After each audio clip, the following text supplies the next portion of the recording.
Wow, people are pissed about the NBA All-Star game. I mean, I'm to the point where, and I'm not like being down on the NBA guy. I always need to stay authentic. If the San Antonio Spurs had a job open for their play-by-play guy at TV last year, trust me, I was doing everything I could to get that job. Like the NBA is an amazing, amazing league, but like its popularity it does feel like it's plummeting, and people seem to have like a disdain for the league, which is kind of funky to me. I don't like. I'm to the point where I don't actively. I try not to actively hate anything. I feel like some people are radioactive about the NBA, and I think two things can be true at once. I said on Friday, the NBA is making a ton of money. Like it's a very lucrative product. It's also a product that's dwindling in popularity. Like two things can be true at one time. The ratings are not out for, and I don't even know how the hell they begin to calculate ratings now. I have no clue with all the different ways people watch, but I'm just reading some of the stuff, and I hate to read Twitter because Lord knows. But I'm reading like credible sources like Kevin O'Connor, NBA writer, worst all-star game in quotes ever. A lot of the critique, Tim Bontemps, right, from ESPN, he's just conveying what Trae Young said. Trae Young was not a fan of all the stoppages throughout the night. I feel like, this is Trae Young's quote, I feel like the fans want to see us playing more, he said, rather than just some little shows in between breaks. Dude, I don't even know what kind of format. I have no clue. And here's Chris Mannix, Sports Illustrated. The extended breaks in these games are really tough. We're now on to honoring the end of Inside the NBA on TNT when everyone knows it's headed to ESPN next season. I don't know, man. They make it sound like the entire thing is like a fool's errand. I don't know. It's the first. I can tell you this. It is the first time in my life where I have had a choice and been aware of NBA All-Star Weekend that I did not watch 1 second.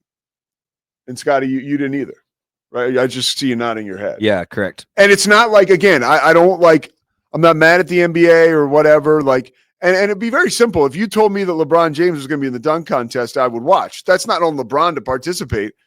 You could have told me Bronny was in it, and I might have watched. There was just nothing moving me at all to watch the game. At all. No, I mean, I watched the Saturday Night Live thing, which I thought was really good. I wanted to talk about that more. Maybe we'll talk about it more tomorrow because we're up against it time-wise. I'll try to watch it before tomorrow.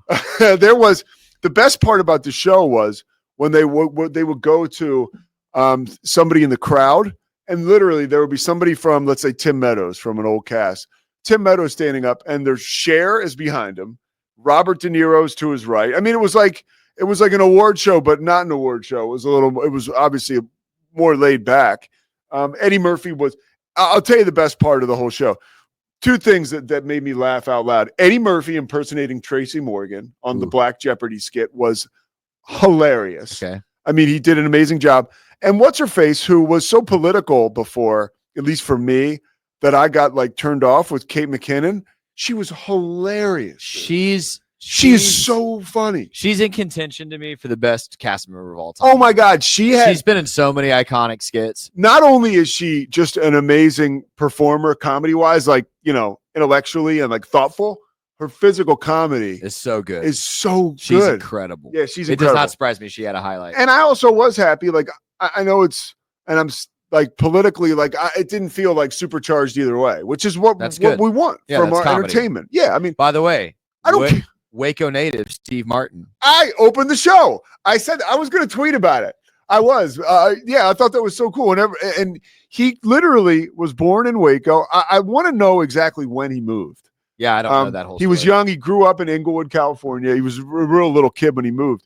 But his character's name on Only Murders in the Building is Brazos.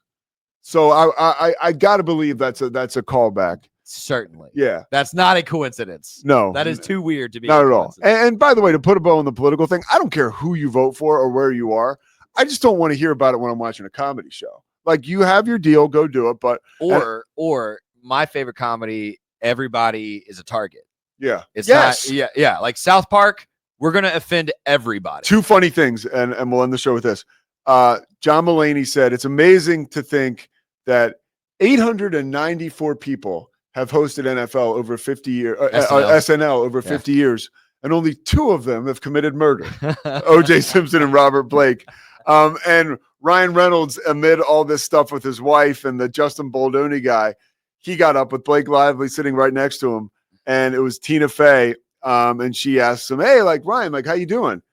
He goes, good. Why? What are you hearing?